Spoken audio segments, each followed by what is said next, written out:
The Arc Raiders playtest is just around the corner and quickly being followed up by the full launch of Arc Raiders. Today, I wanted to jump in and talk about all of the different systems of progression that come inside of this game. I just recently posted a video where I broke down each and every single individual skill that's coming inside of Arc Raiders. Be sure to check that out if you haven't already. So I'm not going to break down the skills specifically and that whole progression system inside of this video. However, there are still several other systems for us to break down. If this video helps you out at all, then help me out by hitting that like button. You would be surprised how far one like will go in pushing a video into the algorithm. But let's go ahead and cut this plug and jump right on into it here. To start off, I wanted to talk about the questing system inside of Arc Raiders because questing is king when it comes to earning experience, and they're most definitely worth trying to knock out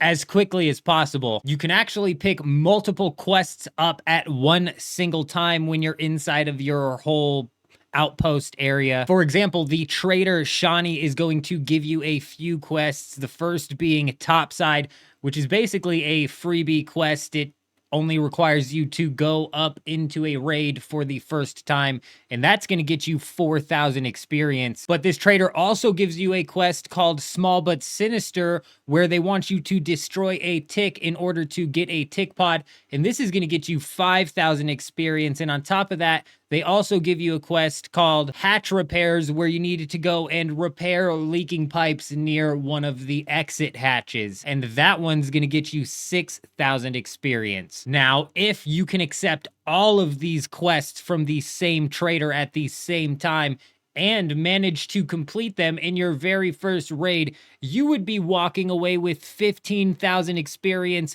just from the quests alone.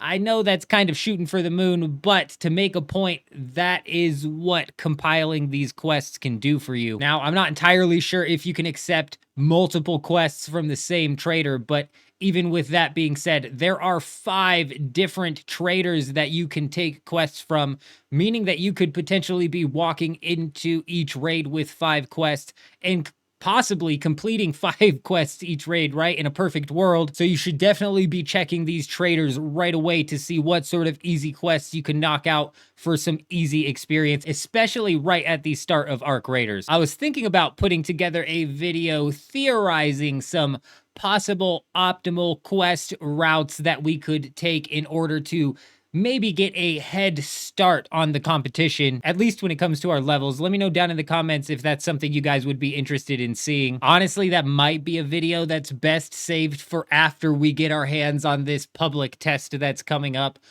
But maybe we put out a, theory crafted route for this playtest, and then we can go back and refine that route and post a refined theory crafted route for the full launch. Again, let me know what you guys think down in the comments. But let's go ahead and move on into Scrappy the Rooster, because this is an animal that you're going to see who is not to be underestimated. He can not only gather you some useful resources, but he can also be upgraded to gather you even more useful resources. And it's basically a bunch of random items and some fruits that you need to gather in order to level this thing up. So keeping your eye out for these things while you're in raid is definitely a must. For example, to get the bird from level 1 into level 2, you're going to need to get your hands on a dog collar and a torn blanket. From what I understand, the dog collar and the torn blanket can be found randomly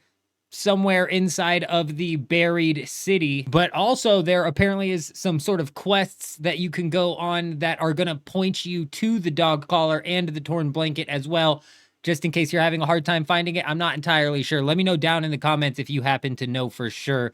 But when it comes to leveling up past level 2 into level 3, you're going to need to get your hands on 5 lemons and 5 apricots. The fruits become a bit of a pattern here, and apparently they're most commonly found inside of baskets. It kind of makes a little bit sense.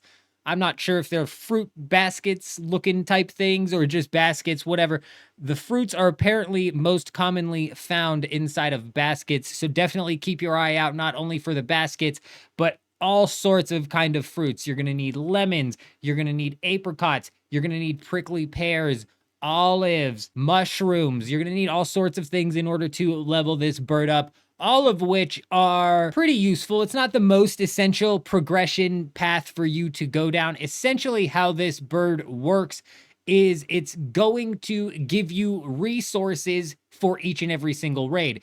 It's going to give you a little bit more resources if you successfully complete a raid. It's going to give you a little bit less resources if you die inside of a raid. But regardless, it's going to give you resources. And for each and every single level, it's going to give you more and more resources. So like I said, it's not the most important progression route for you to go down, but it is definitely something that's worth at least passively trying to level up a few times. Moving on though into the last thing that I want to talk about, and that is the crafting stations. There are apparently 6 different crafting stations, each of which can be leveled up from 0 all the way to level 3. To list all of these crafting stations off, we have ourselves the weapons bench, the equipment bench, the med station, the explosives bench, the utility bench, and the refiner. This is honestly a bit overwhelming here because each of these different crafting stations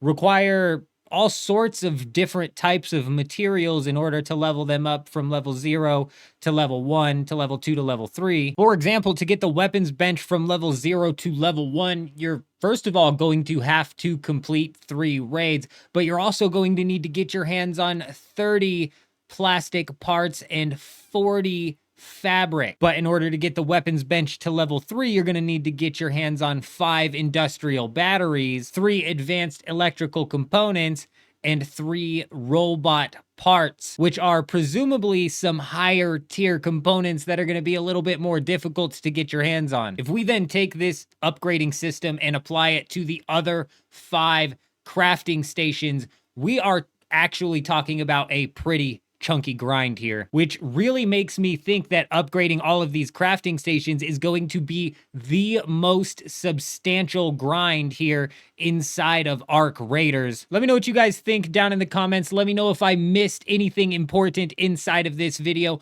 Also, if you made it this far, be sure to comment "made it" down below so I can give you an extra shout out. I'm going to be running this Arc Raiders public test live right here on YouTube as well as Twitch. I'll have a link to the Twitch down in the description. Be sure to stop by if you're interested in that. Keep an eye out on the channel because we got some more Arc Raiders content slotted to be coming out between now and the launch of the public test. But other than that, I hope you guys all have an amazing day. I'm out.